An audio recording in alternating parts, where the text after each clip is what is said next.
Today we're taking a look at these NCAAF matches, which are happening on Tuesday, November 1st, 2022, and giving you match breakdowns, betting tips and predictions in general on these games.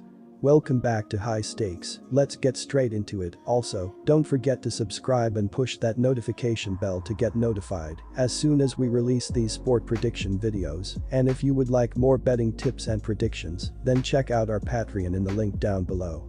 Our new Patreon is a way for us to help you improve your chances of making more money. Multiple plans are available for each and every one of you. By becoming a member of the High Stakes Patreon, you will have access to our best team picks, total picks, parlay picks and much more. Stop wasting hours of your time searching for bad betting predictions that ends up costing you a lot of time and money. Join the High Stakes Patreon now and get the best betting picks. Kent State Golden Flashes vs Ball State Cardinals. The Ball State Cardinals are seeking a rebound after their second conference defeat of the season.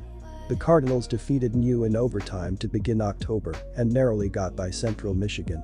They followed with a home win against UConn and were 2.5-point favorites in a narrow 2016 home loss to Eastern Michigan last Saturday to end their three-game winning streak. The Cardinals have covered the spread in 2 of their 5 MAC games. The Kent State Golden Flashes are looking to climb above the .500 mark in MAC play. They beat Ohio in overtime in their MAC opener and followed with road losses to Miami, Ohio and Toledo. Last week, Kent State was labeled huge 16-point favorites in a 33-27 home win against Akron to even their conference record at 2-2. The Golden Flashes have yet to cover the spread in MAC play. John Paddock has not been effective recently. The junior QB has recorded 178 or fewer passing yards in 3 straight games and has thrown 3 picks in that span.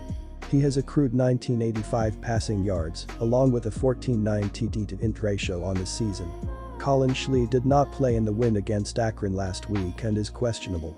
The junior QB doesn't usually attempt many passes on an offense that likes to run. Schley has accrued 1548 passing yards, accompanied by an 8.4 TD to int ratio, plus he has added 339 rushing yards. Carson Steele has been the biggest weapon on offense recently. The sophomore RB has eclipsed 100 rushing yards in 3 straight games and now has 890 rushing yards on an average of 4.6 yards per rush. The receiving core relies on Jason Jackson. The senior WR has surpassed 100 yards on 2 occasions this season and has collected 633 receiving yards. The Ball State offense has scored 25 or fewer points in 3 consecutive games. Marquez Cooper is one of the better RBs in the entire MAC. The junior RB has eclipsed 100 yards in 3 out of his last 4 games and has recorded 845 rushing yards on 4.6 yards per carry. Dante Cephas has only made 8 receptions in his last 2 games, and the junior WR has collected 731 yards. Devontae Walker is just behind with 616 receiving yards. The Kent State offense is consistently producing in conference play, scoring at least 30 points in 3 out of their last 4 games. The Kent State Golden Flashes are a perfect 3-0 at home this season, including a victory against a good Ohio squad. Ball State only has 1 road win this season and is not scoring enough points to win games with any consistency. They have recorded an average of only 19.3 points in their last 3 games, including 17 points against Central Michigan in their previous road game. Furthermore, the Kent State offense is producing and will deliver at home. They have a spectacular rushing offense, averaging 210 rushing yards per game. This is huge as the Cardinals are being exploited on the ground, ranking 106th in the entire FBS in rushing yards allowed. I am not concerned with the Golden Flashes defense considering the Cardinals' offensive struggles. Take the Kent State Golden Flashes minus 4.5 points. The defenses have been doing well throughout the last few weeks as the Cardinals are giving up 19 points per game in their last 3 games, while the Golden Flashes are allowing 32.5 points per game in their previous 4 games, with a 52-point performance blowing the number way out of proportion in that stretch. Both teams have not played since October 22, so the extended rest should benefit the defenses as well. These teams have not been able to successfully kick field goals throughout the season, as senior place kicker Ben Von Gunten is 13 of 17 on field goal attempts this season for Ball State, while sophomore kicker Andrew Glass is 11 of 17 on field goal tries throughout the year for Kent State. All in all, go with under 60.5 points in this game. Buffalo vs Ohio. Buffalo faced a pair of difficult opponents in non-conference play, which resulted in losses at Maryland and Coastal Carolina. The Bulls also came up short in a loss to Holy Cross as 6-point favorites, giving them an 0-3 record heading into conference action.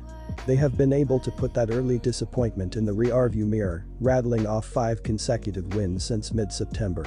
Buffalo has notched a pair of upsets during that stretch, including a 34-27 win over Toledo as a 7-point underdog its last time out. The Bulls also upset Eastern Michigan as 6.5-point underdogs to kick off the winning streak. Ohio played a few tough opponents during its non-conference schedule as well, getting blown out by Penn State and Iowa State in a pair of road games. The Bobcats also notched wins against Florida Atlantic and Fordham to finish that portion of their schedule with a 2-2 record. They opened MAC play with an overtime loss to Kent State as 13-point underdogs, covering the spread easily. Ohio has rattled off 3 wins in a row since then, covering the number in all 3 wins. The Bobcats picked up a 24-17 win against Northern Illinois in their last game. Buffalo blew out Bowling Green as 2-point favorites and did the same against UMass as 17-point favorites, so they have covered the spread in all 5 games during their hot stretch. Their offense has come to life, scoring at least 24 points in every game since their season opener.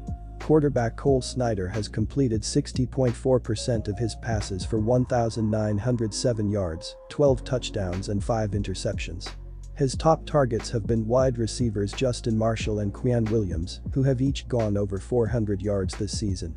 Running backs Ron Cook Jr. and Mike Washington have combined for nearly 1,000 yards on the ground, averaging 4.5 yards per carry. Ohio have been playing well offensively too, scoring 24-plus points in 5 straight games.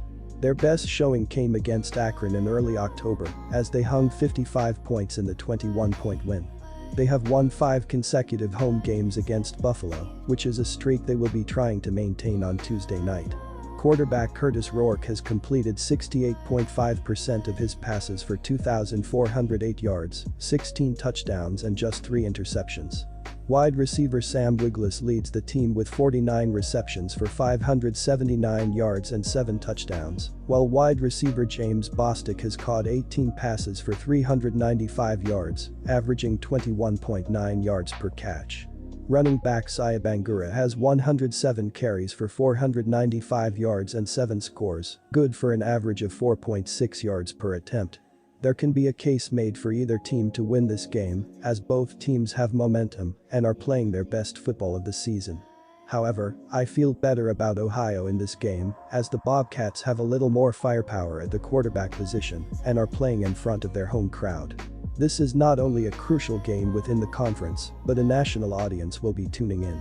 Rourke has a better completion percentage, has thrown more touchdowns, and has been sacked less than Snyder. Buffalo's signal caller has also thrown more interceptions, which is something to keep an eye on in a road game. Take Ohio plus 3 points. Buffalo is leading the East Division of the Mid-American Conference, but the Bulls need to tighten up a bit on defense. Buffalo is allowing an average of 24.8 points per game, which is 59th in the nation. The Bulls are allowing an average of 172.3 yards rushing and 219.5 yards passing, for a total of 391.8 yards per game. Opposing offenses are averaging 5.0 yards per carry against Buffalo's defense. Linebacker Sean Dulac is the leading tackler with 86, while the leader in quarterback sacks is lineman Damon Williams with 3.5. Buffalo's safety Marcus Fuqua has a team-best 5 interceptions. The Ohio Bobcats are allowing an average of 34.4 points per game, which is 119th in the nation. Ohio is allowing an average of 174.6 yards rushing and 335.0 yards passing, for a total of 509.6 yards per game. The opposing offenses are averaging 4.8 yards per carry and 6.9 yards per play against the Bobcats. Linebacker Kay Thompson is the leading tackler with 64, and the leader in quarterback sacks is Vonnie Watkins with 2.5. Cornerbacks Zach Sanders and Torrey Cox Jr. each have 2 interceptions to lead Ohio. The 2 defenses in this matchup are giving up too many points, as Buffalo is allowing an average of 24.8 points per game, and Ohio is allowing an average of 34.4 points per game. The total has finished over in 5 of Ohio's last 8. At the same time, the offenses for both are strong. Buffalo is scoring an average of 30.9 points per game and Ohio scoring an average 32.0 points per game. Take the over.